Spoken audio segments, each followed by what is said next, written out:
तो आज के इस वीडियो में स्पेशली बात करते हैं हम कि भारत के अंदर इमरजेंसी लगाने के क्या क्या प्रोविजंस हैं और इंडियन कॉन्स्टिट्यूशन के अंदर क्या क्या बताया गया है कि भारत के अंदर कैसे आपातकाल लगाया जा सकता है। तो इसके पूरे प्रोविजंस की हम बात करेंगे।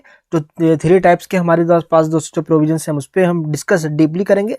साथ ही कितने टाइम्स भारत के अंदर इमरजेंसी लगाया जा चुका है, हम इस पर भी बात करेंगे। चलिए दोस्तों, पॉलिटिकल साइंस का ये काफी इंपॉर्टेंट टॉपिक है हमारा। ये पॉलिटिकल साइंस एनयूएस के जो स्टूडेंट्स हैं उनका दोस्तों चैप्टर ये 9 है ये। एंड जो DUSL के दोस्तों जो स्टूडेंट्स हैं पॉलिटिकल साइंस ऑनर्स का दोस्त ये 4th यूनिट है, तो आपको भी इसको अच्छे से समझना है। चलिए तो टॉपिक को हम करते हैं स्टार्ट। सबसे पहले हम समझते हैं एक इंट्रो के टाइप में। इंट्रो ये कहता है कि हम इमरजेंसी लगाते ही क्यों हैं, है ना, हमें क्या जरूरत पड़ती है इमरजेंसी लगाने की। सबसे पहला क्वेश्चन हमारा यही आएगा। इमरजेंसी मतलब आपातकाल, और आपातकाल तभी लगाया जाता है जब सिचुएशन आउट ऑफ कंट्रोल हो। और इमरजेंसी हम लगाने के जो पीछे का जो हमारा मकसद होता है, जो मेन जो मोटो होता है, वो आता है क्या, हमारी जो सोवरेनिटी है उसको सेफ रखना। सोवरेनिटी मतलब हम अपने देश के इंटरनल और एक्सटर्नल मामले में जो हमारा देश टोटली इंडिपेंडेंट है वो टोटल इंडिपेंडेंट बने रहे, है ना। तो हम सोवरेनिटी को बनाए रखने के लिए, देश की इंटीग्रिटी को, यूनिटी को, एकता हमारे देश में बना रहे, एंड सिक्योरिटी, हमारे देश की एकता और अखंडता पे, यूनिटी पे, इंटीग्रिटी पे कोई भी आंच ना आ जाए। स्पेशली कहने का मतलब ये है, इसलिए हम इमरजेंसी प्रोविजंस को यहाँ पे इम्प्लीमेंट करते हैं। इमरजेंसी जो है भारत के अंदर दोस्त जब भी इम्प्लीमेंट होगा तो जो सेंट्रल गवर्नमेंट है वो पावरफुल हो जाएगी और सेंट्रल गवर्नमेंट के पास सारी पावर चली जाएगी जो स्टेट गवर्नमेंट के पास है।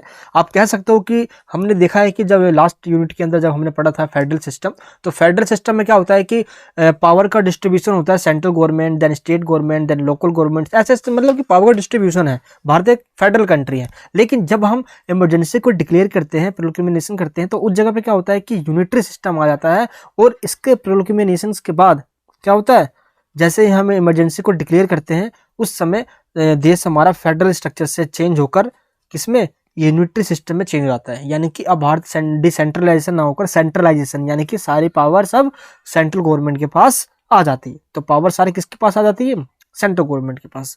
अब भारत के अंदर 3 टाइप्स के इमरजेंसी डिक्लेयर का हमारे पास ऑप्शन है। वो कौन कौन से हमारे पास ऑप्शन, सबसे पहला है नेशनल इमरजेंसी जो कि आर्टिकल 352 के तहत लगता है। एंड सेकेंड है हमारे पास स्टेट इमरजेंसी जिसको प्रेसिडेंशियल रूल के नाम से भी जानते हैं, जो कि आर्टिकल 356 के तहत लगता है। और थर्ड है हमारे पास फाइनेंशियल इमरजेंसी जो कि आर्टिकल 360 के तहत लगता है। अब इनको हम एक एक करके समझेंगे। इससे पहले मैं आपको ले चलता हूं हमारे एक नोट्स के ऊपर दोस्त, जो मैंने नोट्स यहाँ पे बना रखा है। ये नोट्स काफी ईजी है, आपको समझने में भी काफी हेल्प करेंगे। देखिए मेरे दोस्त, यहाँ पे जो टॉपिक है हमारा समझना है वो है emergency provisions has been made in constitutions to safeguard and protect security, integrity and stability। अब सबसे मेन रीजन यही होता है हमेशा देश में इमरजेंसी डिक्लेयर करने का। अब इसके बाद हम देखते हैं जो हमारा मेन पॉइंट्स जो है, हम पॉइंट्स को देखते हुए चलते हैं। चलिए, एंड इसके बाद हमारा जो पॉइंट्स आता है वो आता है emergency caused by war, external aggression, यानी कि हमारे देश के अंदर इमरजेंसी कब और किस कंडीशन में लागू की जा सकती है। वो 3 कंडीशन मैंने आपको भी बताया कि भारत के अंदर इमरजेंसी 3 कंडीशन पे लागू की जा सकती है। अब वो तीनों कंडीशन कौन कौन सी है, चलिए समझते हैं। सबसे पहला कंडीशन है कि when there is a war, एक युद्ध हो जाए भारत का, यानी कि इंडिया का किसी और कंट्री के साथ अगर वॉर हो जाए, तो उस कंडीशन में ही नेशनल इमरजेंसी आर्टिकल 352 डिक्लेयर की जाती। वॉर, एक्सटर्नल एग्रेशन, है ना, या युद्ध की स्थिति का बन जाए या युद्ध हो जाए, है ना, या इसमें एक और वर्ड जोड़ दिया गया है 44th अमेंडमेंट के बाद। कौन सा वर्ड, आर्म्ड रिविलियन हो जाए। ये 44 अमेंडमेंट के बाद जोड़ा गया था 1978 में। अब इसमें क्या कहा गया कि अगर सशस्त्र मतलब कि क्या सकते हो आपकी शस्त्र विरोध कर दिया जाए, यानी कि बंदूक से, हथियारों से अगर विरोध कर दिया जाए, विद्रोह कर दिया जाता है, और लेकिन ये जो विरोध हो रहा हो, ये विद्रोह हो रहा हो, रिविलियन जो हो रहा हो, ये आर्म्ड फोर्स, यानी कि कह सकते हो आप कि हथियारों के बल पे, हथियारों के दम पे हो रहा हो। तो ये 3 कंडीशन जोड़ी गई है नेशनल इमरजेंसी को डिक्लेयर करने के लिए। या तो वॉर हो गया हो, एक्सटर्नल एग्रेशन यानी कि भारत का किसी और कंट्री के साथ, एंड या हथियारों के द्वारा भारत का मतलब कह सकते हो कि ऐसा विद्रोह हो गया हो जिससे कि इंडियन इंटीग्रिटी को और सोवरेनिटी को बचाना मुश्किल हो गया है। उस कंडीशन में इमरजेंसी डिक्लेयर की जाती है ताकि देश के अंदर यूनिटी बना के रखे और सारी पावर सेंट्रल गवर्नमेंट को दे दी जाती है। तो जो बच्चे हिंदी मीडियम वाले हैं उनको प्रॉब्लम ना है, इसलिए मैं चीज़ों को हिंदी में समझाता हुआ चलूंगा। युद्ध की कंडीशन में, है ना, बाहरी आक्रमण के द्वारा, जब भी बाहरी आक्रमण हो गया हो, ठीक है। एंड थर्ड है सशस्त्र विद्रोह। आर्म्ड रिबेलियन का मतलब क्या होता है? सशस्त्र विद्रोह, जब हथियारों के द्वारा विद्रोह कर दिया गया, रिबेलियन कर दिया गया हो, ठीक है, उस कंडीशन। तो 3 कंडीशन यहाँ पे बताया गया है। आई होप आपको समझ में आ गया होगा ये। नेक्स्ट पॉइंट हमारे पास क्या है, ये देखिए। जो सेकंड पॉइंट हमारे पास ये है, जब किसी भी स्टेट के अंदर जो गवर्नमेंट चल रही है वो अकॉर्डिंग टू कॉन्स्टिट्यूशन नहीं चल रही हो, उस कंडीशन में आर्टिकल 356 लगाया जाता है, डिक्लेयर किया जाता है। और ये भारत के राष्ट्रपति के द्वारा ही डिक्लेयर किया जाता है, जब उस राज्य के गवर्नर के द्वारा रिपोर्ट की जाए कि इस स्टेट के अंदर, मान लो कि कोई एक स्टेट ए स्टेट के अंदर गवर्नमेंट कॉन्स्टिट्यूशन के अकॉर्डिंग नहीं चल रही है, तो ए स्टेट का जो गवर्नर होगा वो जाएगा राष्ट्रपति के पास, वो रिपोर्ट करेगा। या राष्ट्रपति को खुद अपने आप भी लगे कि नहीं, इस स्टेट में कॉन्स्टिट्यूशन अकॉर्डिंग नहीं चल रहा है, तो सेंट्रल गवर्नमेंट के काउंसिल ऑफ मिनिस्टर्स के एडवाइस पे राष्ट्रपति यानी कि प्रेसिडेंट क्या करता है, उस स्टेट के अंदर प्रेसिडेंशियल रूल डिक्लेयर कर देता है। जब उस स्टेट का सारा रूल अब बाय द प्रेसिडेंट संभाला जाएगा, और प्रेसिडेंट का एक एजेंट के रूप में गवर्नर काम करता है स्टेट के अंदर, इसलिए अब सारा काम एजेंट संभालता है जब प्रेसिडेंशियल रूल डिक्लेयर कर दिया जाए तो, ठीक है। ये आर्टिकल 356 के तहत होता है, इनको भी डीपली समझेंगे हम। एंड नेक्स्ट जो हमारे पास पॉइंट है थर्ड, वो काफ़ी इंपॉर्टेंट है समझना, क्यों ये 360 आर्टिकल के तहत यह डिक्लेयर किया जाता है, जिसको हम फाइनेंशियल इमरजेंसी के नाम से भी जानते हैं। ये तब डिक्लेयर किया जाता है जब इंडिया के अंदर ऐसी कंडीशन आ जाए ताकि जो फाइनेंशियल स्टेबिलिटी है वो पूरी खराब हो जाए, भारत के अंदर पैसों की किल्लत आ जाए, तंगी आ जाए, या जब लगे कि भारत में पैसे की बहुत तंगी शॉर्टेज होने वाली है, उस कंडीशन में सेंट्रल गवर्नमेंट, है ना, या राष्ट्रपति इसको डिक्लेयर करते हैं। और उसके बाद जितने भी सेंट्रल जो एम्प्लॉयज़ हैं उनकी सैलरी को कट कर लेना, चाहे सुप्रीम कोर्ट या हाई कोर्ट के जो जज हैं उनकी, चाहे वो चीफ जस्टिस ऑफ इंडिया, उनकी सैलरीज एंड जो भी इनको दिया जाता है उनको ख़त्म कर देना या उनको कम कर देना, ये सारे राइट्स मिल जाता है। लेकिन सौभाग्य की बात यह है कि भारत के अंदर आज तक ये थर्ड यानी कि 360 वाला जो फाइनेंशियल इमरजेंसी, ये तो आज तक डिक्लेयर नहीं हुआ। लेकिन हाँ, जो फर्स्ट है हमारे पास नेशनल इमरजेंसी, ये टोटल 3 बार अभी तक डिक्लेयर हो चुका है हमारे पास देश के अंदर। एंड जो सेकंड है प्रेसिडेंशियल रूल, ये तो कईयों बार डिक्लेयर हो चुका है। तो एक एक करके इन पॉइंट्स के बारे में समझते हैं कि कौन सा कब हुआ है और पॉइंट्स हमें क्या कहता है। चलिए, तो सबसे पहले हम देखते हैं हमारे पास जो पॉइंट्स हैं यहाँ पे कि एक एक करके पॉइंट्स को हम समझते हैं कि कौन सा कब इंप्लीमेंट होता है। यहाँ पे देखो पॉइंट है, in each case the president may issue a proclamations with varying consequences, यानी कि राष्ट्रपति के द्वारा ही इसको डिक्लेयर किया जाता है और ये काउंसिल ऑफ मिनिस्टर्स एडवाइस करती है। लेकिन कंडीशन कब क्या होगी हम पहले ये भी समझेंगे। अभी सबसे पहले हम ये देखते हैं यहाँ पे जो पॉइंट्स कहा जा रहा है, क्या कहा जा रहा है, चलिए देखते हैं हम सबसे पहले ये पॉइंट्स, ठीक है। देखिए, अब इमरजेंसी अगर डिक्लेयर करवाना है या डिक्लेयर होना है तो किन कंडीशन में होता है, पॉइंट्स हमारा ये है, ठीक है। तो सबसे पहला पॉइंट ये कहता है कि लोकसभा के द्वारा या और राज्यसभा, इन दोनों के द्वारा ही उसको बिल को पास करना पड़ेगा, यानी कि इनकी सहमति होनी, इनको एग्री होना जरूरी है। जो कह सकते हो कि मेजोरिटी में बिल पास होना जरूरी है, तभी ये बिल यानी कि इमरजेंसी लगेगा। लेकिन अगर मान लो कि डिक्लेयर कर दिया गया है इमरजेंसी और लोकसभा डिसॉल्व हो चुकी है, यानी कि लोकसभा अब नहीं चल रही है, वो भंग कर दी गई है ना, लेकिन इमरजेंसी डिक्लेयर कर दी गई है, इस कंडीशन में क्या होगा, लोकसभा अगर काम नहीं कर रही तो राज्यसभा से विद इन 1 मंथ में बिल को अप्रूव करवाना पड़ेगा, इमरजेंसी वाला बिल। तो ये कंपलसरी पॉइंट है। नेक्स्ट पॉइंट क्या है, emergency remains in force for a period of 6 months, यानी कि एक इमरजेंसी जब इंप्लीमेंट किया जाएगा तो एक डेट से लेकर टोटल पीरियड ऑफ 6 मंथ्स तक वो इम्प्लीमेंट रहेगा। अगर उसको और भी इंक्रीज करना है, डेट को बढ़ाना है, तो फिर से सेम वही कंडीशन है, यानी कि दोनों हाउसेस के अंदर या राज्यसभा में उसको पहले यानी कि अप्रूव्ड करवाना पड़ेगा, देन उसको हम इंक्रीज यानी कि डेट को 6 मंथ्स के लिए और एक्सटेंड कर सकते हैं, ठीक है। तो एक्सटेंड करवाने के लिए फिर से रेजोल्यूशंस यानी कि जो बिल है पार्लियामेंट से अप्रूव्ड यानी पास करवाना पड़ेगा। ये तो समझ में आ गया आप सभी को, है ना। तो कैसे पास होता है बिल, हम पहले इसकी बात कर रहे हैं कि कैसे इमरजेंसी डिक्लेयर किया जाएगा। हाँ जी, नेक्स्ट पॉइंट क्या कह रहा है कि इमरजेंसी कैन बी रिवोक्ड, यानी कि इमरजेंसी अगर मान लो डिक्लेयर कर भी दिया गया है तो इमरजेंसी को वापस भी लिया जा सकता है ना, उसको रिवोक्ड भी किया जा सकता है। लेकिन ये कैसे होगा दोस्त, ये भारत का राष्ट्रपति फिर से इमरजेंसी को वापस भी ले सकता है, लेकिन कैसे, कब और किस कंडीशन में, चलिए पहले मेरे दोस्त मैं पहले आपको इसके बारे में ही बता देता हूं। सबसे पहले देखो क्या हुआ कि इंडियन कॉन्स्टिट्यूशन के अंदर 44th अमेंडमेंट के द्वारा एक ऐसी सिस्टमेटिक व्यवस्था कर दी गई कि अगर लोकसभा के 10% मेंबर, अगर लोकसभा के मान लो टोटल जो मेंबर है, टोटल मेंबर के 10% टोटल है ना, टोटल मेंबर जो है मान लो कि आज इस टाइम 545 मेंबर हैं, तो टोटल के अगर 10% मेंबर भी एग्री हो जाते हैं कि हाँ जो ये इमरजेंसी है अब इसको रिवोक कर लेना चाहिए, इसको अब वापस ले लेना चाहिए, तो उस कंडीशन में लोकसभा के जब 10% मेंबर्स अगर ऐसा कह देते हैं तो इस मीटिंग के बाद जो राष्ट्रपति जी हैं वो क्या करेंगे, इमरजेंसी को रिवोक कर लेंगे यानी कि वापस ले लेंगे। तो ये कंडीशन इसके बाद होता है, यानी सिंपल मेजोरिटी के तहत भी करवा सकते हैं। ये सिंपल मेजोरिटी का मतलब होता है कि टोटल मेंबर के 1.5 मेंबर है ना, और अगर वो एग्री हैं, सहमत हैं, तो इमिडिएटली इमरजेंसी को हटाया जा सकता है। ठीक है, कब कब हटाया गया, कैसे, क्या क्या, इसके बारे में भी समझेंगे हम। तो हम सबसे पहले ये समझते हैं कि अगर आर्टिकल यानी कि जो हमारे पास तीनों सिस्टम जो है इमरजेंसी के उनको इम्प्लीमेंट कर दिया जाता है, उनको डिक्लेयर कर दिया जाता है, तो क्या क्या इसके इफेक्ट्स होते हैं। ठीक है, तो सबसे पहले हम देखते हैं आर्टिकल 352 के तहत क्या क्या चेंजेस आएंगे। ठीक है, इसका क्या इम्पैक्ट पड़ेगा, पहली बात तो ये समझते हैं। सबसे फर्स्ट पहला पॉइंट क्या कह रहा है कि फेडरल जो सिस्टम होगा वो चेंज हो जाएगा यूनिटरी में, यानी कि सेंट्रल गवर्नमेंट के पास स्टेट गवर्नमेंट के सारी पावर्स आ जाएंगे।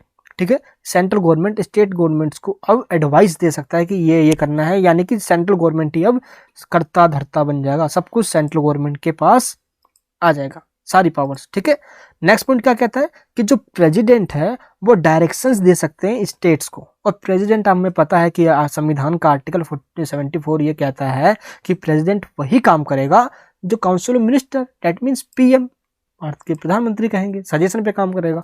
तो प्रेसिडेंट या आप कह सकते हो कि सेंट्रल गवर्नमेंट के डायरेक्शंस पे ही स्टेट्स करेंगे, यानी कि क्या उनका काम होगा, क्या एग्जीक्यूटिव उनकी पावर्स क्या होगी, ये सब के सब अब सेंट्रल गवर्नमेंट के हाथ में आ जाएगी, यानी कि पूरी एग्जीक्यूटिव पावर अब सेंट्रल गवर्नमेंट के पास होगी, यानी कह सकते हो कि सेंट्रल गवर्नमेंट अब पावरफुल बन जाएगी इस इमरजेंसी की कंडीशन में। नेक्स्ट क्या है कि during this period the Lok Sabha can extended it's tenure.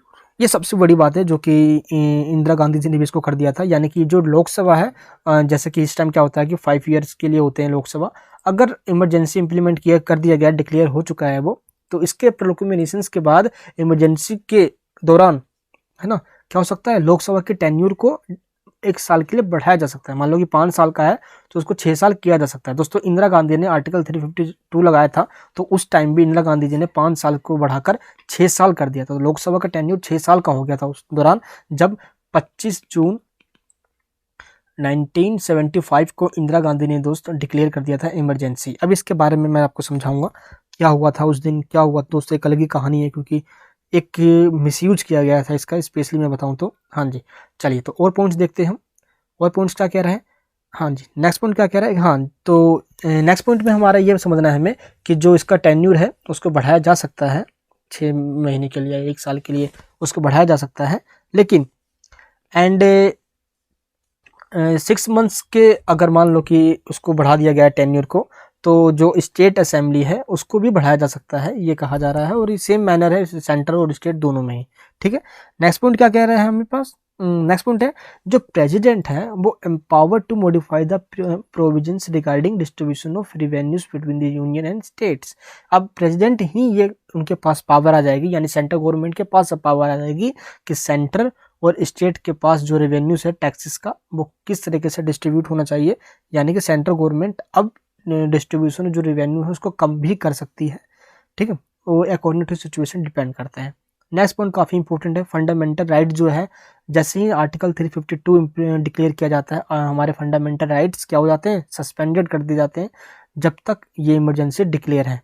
तो आर्टिकल 19 देखोगे आप, ये टोटली हमारे पास सस्पेंड कर दिया जाता है ये, और हमारे जो राइट्स हैं फंडामेंटल राइट्स ये इसमें सस्पेंड रहते हैं ड्यूरिंग द इमरजेंसी। लेकिन जब इमरजेंसी ख़त्म हुआ था 1977 के अंदर, तो 44 जब अमेंडमेंट किया गया था उसमें कुछ चेंज कर दिया गया। क्या चेंज किया गया कि जो फ्रीडम्स जो राइट्स है हमारे पास आर्टिकल 19 के अंदर, ये सस्पेंडेड तभी होंगे जब आर्टिकल 352 के तहत वॉर या एक्सटर्नल एग्रेशंस की कंडीशन में इमरजेंसी को, नेशनल इमरजेंसी को डिक्लेयर किया गया हो, तभी ये होगा। अदरवाइज ये जो हमारे पास आर्टिकल्स है ये चलता रहेगा, है ना। ये यानी कि ये प्रैक्टिस में रहेंगे। इसको सस्पेंड तभी किया जा सकता है जब वॉर या एक्सटर्नल बाहरी आक्रमण के द्वारा इमरजेंसी लगाया गया हो, तो उसी कंडीशन में ये होगा। अगर दोस्तों हम देखें तो भारत के अंदर कितने टाइम पे नेशनल इमरजेंसी लगाई जा चुकी है, पहले हम इसको चार्ट को समझते हैं यहाँ पे,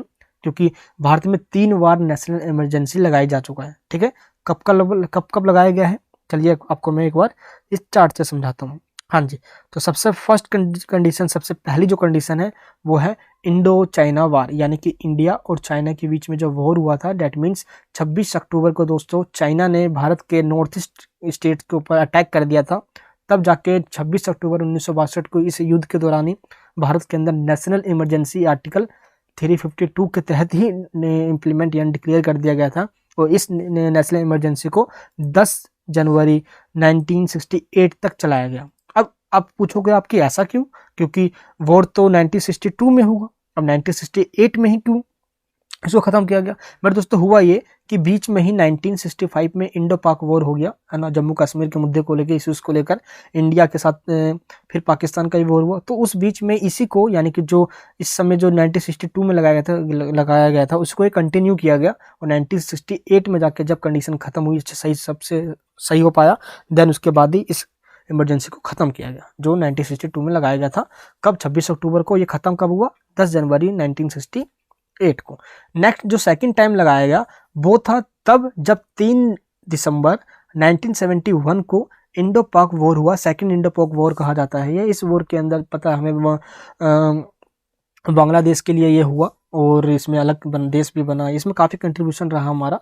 और इस टाइम इंडिया पाक वॉर के टाइम जो इमरजेंसी लगाई गई वो 3 दिसंबर 1971 को लगी और ये खत्म हुई 21 मार्च 1977 को, 1977 को। यहाँ पे एक बहुत बड़ा डिस्प्यूट्स है जो हमें समझना काफ़ी ज़रूरी है। यहाँ पे ऐसा क्या है, चलिए आपको बताता हूँ मेरे दोस्त। हुआ क्या, देखो, ये बात तो हम सब जानते हैं कि जब इमरजेंसी लगती है तो इमरजेंसी की कंडीशन में क्या होता है, ठीक है।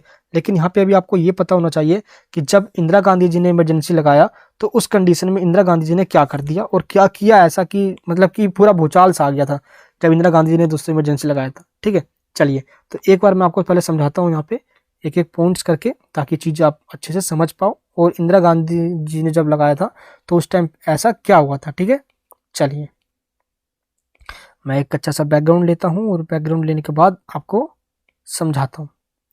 हाँ जी, देखिए मेरे दोस्त हुआ क्या, कंडीशन इतनी ख़राब हो गई थी। देखो सबसे पहले तो 1971 में जब इमरजेंसी लगाया गया 3 दिसंबर को, तो इस टाइम इंडिया का पाक के साथ वॉर हुआ, पाकिस्तान के साथ, और बांग्लादेश एक अलग कंट्री बना, ये हम सब जानते हैं। इस टाइम इंदिरा गांधी भारत की प्रधानमंत्री थी। ठीक है, क्लियर है। इंदिरा गांधी भारत की पीएम थी, प्राइम मिनिस्टर थी। लेकिन 1972, 73 और 74 इस दौरान भी ऐसे काफ़ी सारे भारत के अंदर स्ट्राइक्स, मूवमेंट्स, हड़ताल, धरना प्रदर्शन बहुत ज़्यादा हो रहा था। किसके लिए, करप्शंस के लिए, है ना। एंड आप कह सकते हो कि महंगाई के लिए काफ़ी सारे इन्फ्लुएंसेस बढ़ते जा रहे थे। जेपी मूवमेंट हुआ बिहार के अंदर, गुजरात में हुआ, रेलवे स्ट्राइक हुई, काफ़ी सारे स्ट्राइक्स चल रहे थे इस टाइम। तो इस कंडीशन को देखते हुए इंदिरा गांधी के ऊपर काफ़ी प्रेशर था। लेकिन इस प्रेशर को 4 गुना बढ़ा दिया किसने, जब इलेक्शन हुआ मेरे दोस्त। इलेक्शन देखो, अब आप खुद से देखो, 71 का ये कंडीशन है। 71 के बाद 5 साल में दोस्तों, क्योंकि 71 में भारत के अंदर इलेक्शन हुए और इलेक्शन में देखो इंदिरा गांधी एक क्लियर मेजोरिटी के साथ बनकर आई। इंदिरा गांधी को कॉन्फिडेंस था, अब उनकी पावर है, कुछ भी कर सकते हैं वो। इस कॉन्फिडेंस को ओवर कॉन्फिडेंस में तब बदल लिया गया दोस्तों जब हुआ ये कि 24 जून को, दोस्तों आप रात को ही कह सकते हो इसलिए 25 जून कहा जाता है, 25 जून है ना, 1975 को, 25 जून 1975 को इंदिरा गांधी जी ने एक फिर से नेशनल इमरजेंसी लगा दिया। आप खुद से जरा सोचो, एक इमरजेंसी जो 1971 में डिक्लेयर की गई थी, ये इमरजेंसी अभी चल ही रही है, 1971 वाली जो इंडिया पाकिस्तान वॉर के टाइम लगाया गया था। और इसी बीच इंदिरा गांधी ने एक और इमरजेंसी डिक्लेयर कर दिया, कब, 25 जून 1975 को। ये इमरजेंसी डिक्लेयर इसलिए किया गया क्योंकि इलाहाबाद हाई कोर्ट का दोस्तों एक यहाँ पे दो डिसीजन आ गया कि इंदिरा गांधी जी ने जो इलेक्शन हुए उस इलेक्शन के अंदर करप्टेड पाया गया, यानी है ना, करप्टेड के लिए उनको गिल्टी पाया गया और उसमें उनको डिसीजन ये लिया गया कि वो नेक्स्ट 6 ईयर्स तक इंदिरा गांधी अब कोई भी इलेक्शन कॉन्टेस्ट नहीं कर सकती है। और जब जैसे दोस्तों ये डिसीजन आया इलाहाबाद हाई कोर्ट का, सब पागल हो गए, भाई अब क्या कर सकते हो, इंदिरा गांधी के ऊपर प्रेशर बढ़ने लग गया। अब इनको इंदिरा गांधी को रेजिग्नेशन के लिए, इंदिरा गांधी फटाफट रिजाइन करो। इंदिरा गांधी को लगा कि भाई अब क्या हो सकता है। 25 जून 1975 को दोस्तों इंदिरा गांधी ने नेशनल इमरजेंसी डिक्लेयर कर दिया, ये कहते हुए कि भारत के अंदर जो इंटरनल सिक्योरिटी है उसको खतरा है, भारत के अंदर आंतरिक गड़बड़ी चल रही है, इंटरनल जो स्टेबिलिटी है ना वो खत्म हो चुकी है, ये कहते हुए। और भारत में दोस्तों पहली बार ये हुआ था कि इंटरनल स्टेबिलिटी के लिए, है ना, क्योंकि उन्होंने ये कह दिया भाई, और इंटरनल अनस्टेबिलिटी के लिए उन्होंने नेशनल इमरजेंसी डिक्लेयर कर दिया। एक इमरजेंसी दोस्तों 1971 वाला चल ही रहा था, अब ये कंटिन्यू चल रहा है, फिर से इंदिरा गांधी ने एक और लगा दिया 1975 का। लेकिन दोस्त ये जो लगाया गया ये बहुत बड़ा इसका मिसयूज हुआ। मिसयूज तो इस तरीके से हुआ कि हम इसमें देखेंगे कि दोस्तों प्रेस के ऊपर भी इसके अंदर सेंसरशिप लगा दी गई, है ना, प्रेस के ऊपर भी लगा दी, तो सेंसरशिप लगा दिया गया। फैमिली प्लानिंग की गई, फैमिली प्लानिंग का दोस्तों सिस्टम इंप्लीमेंट किया गया। इंदिरा गांधी के दोस्तों बेटे संजय गांधी ने काफ़ी यहाँ पे क्रूरता दिखाई, फैमिली प्लानिंग की गई, नसबंदी तक करवा दी गई ताकि भारत की जो पॉपुलेशन है उसको कंट्रोल किया जा सके। एंड दोस्तों मीसा कानून इंप्लीमेंट कर दिया गया। मीसा मतलब होता है maintenance of internal security act. इस एक्ट के तहत अगर शक हुआ किसी को कि भाई ये बंदा हमारे देश की इंटरनल सिक्योरिटी के लिए खतरा है तो उसको फटाफट जेल में डाल दो। दोस्तों ये सिस्टम इंप्लीमेंट कर दिया गया। कई सारे दोस्तों नेताओं को, अटल बिहारी वाजपेयी हो गए, प्रणब मुखर्जी दोस्तों आज जिसको देखते हैं, लालू यादव, बहुत काफ़ी सारे लोगों को, इन सबको दोस्तों जेल में डाल दिया गया। जो भी यानी कि अपोजिशन में थे, इंदिरा गांधी के जो भी अपोजिशन में थे उन सबको दोस्तों जेल में डाल दिया गया, है ना। प्रेस पे सेंसरशिप लगा दिया गया, यानी कि बहुत अत्याचार भी किए गए लोगों के साथ इस टाइम तक। तो ये इमरजेंसी जो 1975 वाला दोस्तों इमरजेंसी हुआ, जो आर्टिकल 352 के तहत लगा, ये काफ़ी गड़बड़ रहा, जो कि इंटरनल अनस्टेबिलिटी के कारण लगाया गया था। और ये मिसयूज भी इसका यूज हुआ, और इमरजेंसी लगाने का दोस्तों कोई यहाँ पे मकसद नहीं था, बस इसलिए लगाया गया ताकि जो इलाहाबाद हाई कोर्ट का दोस्तों डिसीजन आया कि इंदिरा गांधी अब इलेक्शन कॉन्टेस्ट नहीं कर सकती है ना, एक करप्टेड पाया गया कि इन्होंने गवर्नमेंट मशीनरी का यूज किया है इलेक्शन के दौरान, है ना, इलेक्शन के प्रचार करने में, इधर उधर जाने में, इसलिए इनको डिस्क्वालीफाई कर दिया गया इंदिरा गांधी जी को। तो इस वजह से हम कह सकते हैं कि इंदिरा गांधी जी ने ये लगाया। तो दोस्त ये सेकंड टाइम तो अभी चल ही रहा था हमारा, यहाँ पे देखे हम तो जो 3 दिसंबर 1971 को ये चल ही रहा था, एंड जो कि ये खत्म हुआ दोस्तों 21 मार्च 1977 को। लेकिन दोस्तों इसी बीच, अभी मैंने आपको पूरी कहानी बताई, इसी बीच क्या हुआ, जो थर्ड इमरजेंसी है दोस्त, इसको डिक्लेयर कर दिया गया। और ये थर्ड इमरजेंसी अभी मैंने आपको बताया, जो कि इमरजेंसी 20 तक इस पे एक्सटर्नल एग्रेशन ऐसा कहा गया दोस्तों, है ना। और इस वजह से क्या हुआ, ये इंटरनल इमरजेंसी लगा दी गई, जो कि दोस्त एक डिक्लेयर नहीं कह सकते, इसको इम्पोज किया गया था। फखरुद्दीन अली अहमद भारत के इस टाइम राष्ट्रपति हुआ करते थे और प्रेसिडेंट थे ये, उन्होंने दोस्त कह सकते हो कि डंके के चोट पे इंदिरा गांधी ने फटाफट सिग्नेचर करवाया और फाइनली 25 जून 1975 को इसको डिक्लेयर करवा लिया, एक इंटरनल सिक्योरिटी का हवाला देते हुए। तो इस तरीके से पहला जो कि 26 अक्टूबर 1962, 26 अक्टूबर 1962 से लेकर 10 जनवरी 1968 तक चला पहला। सेकंड दोस्तों जो हमारा था वो 3 दिसंबर 1971 को डिक्लेयर किया गया था, लेकिन ये कंटिन्यू भी चल रहा था, फिर से एक और इम्प्लीमेंट कर दिया गया 25 जून को 1975 को। और ये दोस्तों ये भी प्लस इसको, इन दोनों को एक साथ ख़त्म कर दिया गया कब, 21 मार्च 1977 को। दोस्तों फाइनली आप कह सकते हो कि 23 मार्च को ऑफिशियली तरीके से इनको डिक्लेयर कर दिया है कि दोनों खत्म हो गए, ये भी और ये भी खत्म हो गए, ठीक है, 23 मार्च 1977 को। ठीक है दोस्तों, जैसे ये वाली इमरजेंसी खत्म हुई तो जनता तो नाराज थी, है ना, जनता तो काफ़ी नाराज़ हो गई थी इनसे।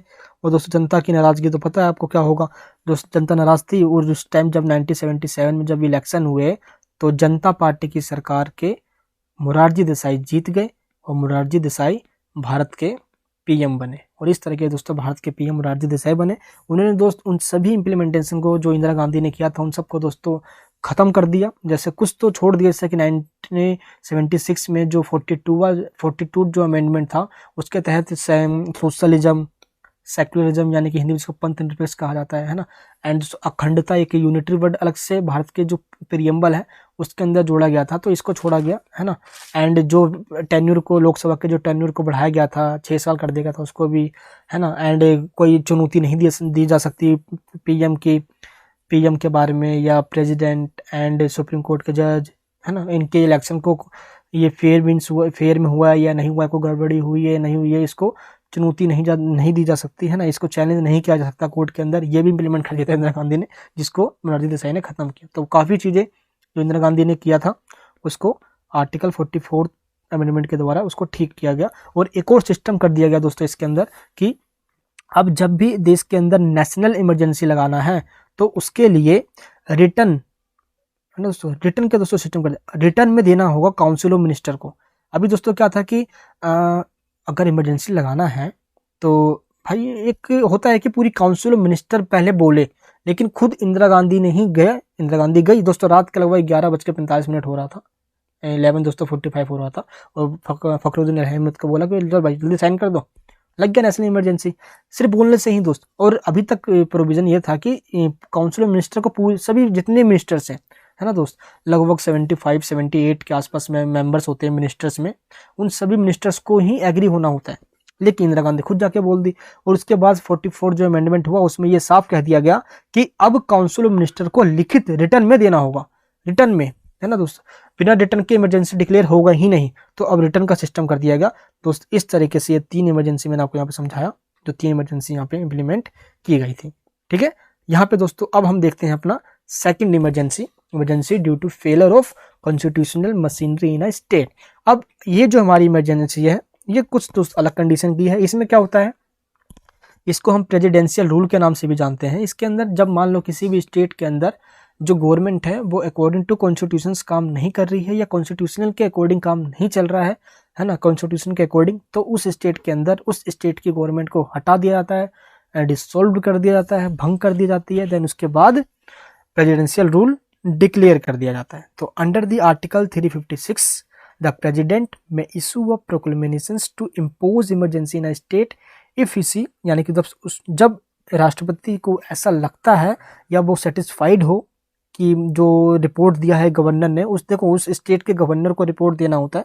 अगर रिपोर्ट नहीं भी दिया है या जब भी राष्ट्रपति को लगता है तो सिचुएशन को देखते हुए क्या कर सकता है दोस्तों, राष्ट्रपति यानी कि जो प्रेसिडेंट है वो उस स्टेट के अंदर क्या कर सकता है, प्रोक्लेमेशन कर सकता है इमरजेंसी का, जिसको हम स्टेट इमरजेंसी के नाम से भी जानते हैं या हम इसको प्रेसिडेंशियल रूल्स के नाम से भी जानते हैं। क्यों? क्योंकि account of the failure of constitutional machinery, constitution यानी कि विधानसभाएं या विधान परिषद जो भी जब काउंसिल ऑफ मिनिस्टर यानी कि कॉन्स्टिट्यूशन के अकॉर्डिंग काम नहीं कर रही है, इस वजह से यह डिक्लेयर करना पड़ा है, ठीक है। और भी दोस्तों इससे कुछ पॉइंट है, जैसे कि इसको प्रेसिडेंशियल रूल्स के नाम से भी जानते हैं। And proclamations must also be placed before both the houses, यानी कि दोस्तों पार्लियामेंट के दोनों हाउसेस से अप्रूव करवाना पड़ता है, इसको अप्रूवल देना पड़ता है पार्लियामेंट के, चाहे लोकसभा हो एंड राज्यसभा, दोस्तों दोनों से पहले अप्रूव्ड होगा, देन इसके बाद ही ये इम्प्लीमेंट होता है, ठीक है। तो ये होना काफ़ी ज़रूरी है। एंड नेक्स्ट क्या है दोस्तों, approval must be given with in 2 months. जैसे दोस्तों हुआ ये, तो 2 महीने के अंदर में ही अप्रूवल देना पड़ेगा कि हाँ जी अब इम्प्लीमेंटेशन कर दिया गया है इमरजेंसी, और इस तरीके से दोनों हाउसेस भी अप्रूव कर दिए हैं। तो दोस्त कह सकते हो आप कि इसको 6 मंथ्स के लिए इम्प्लीमेंट किया जाता है, यानी कि एक बार इमरजेंसी लगा दी गई प्रेसिडेंशियल रूल तो 6 मंथ तक दोस्तों इसका टेन्यूर होता है।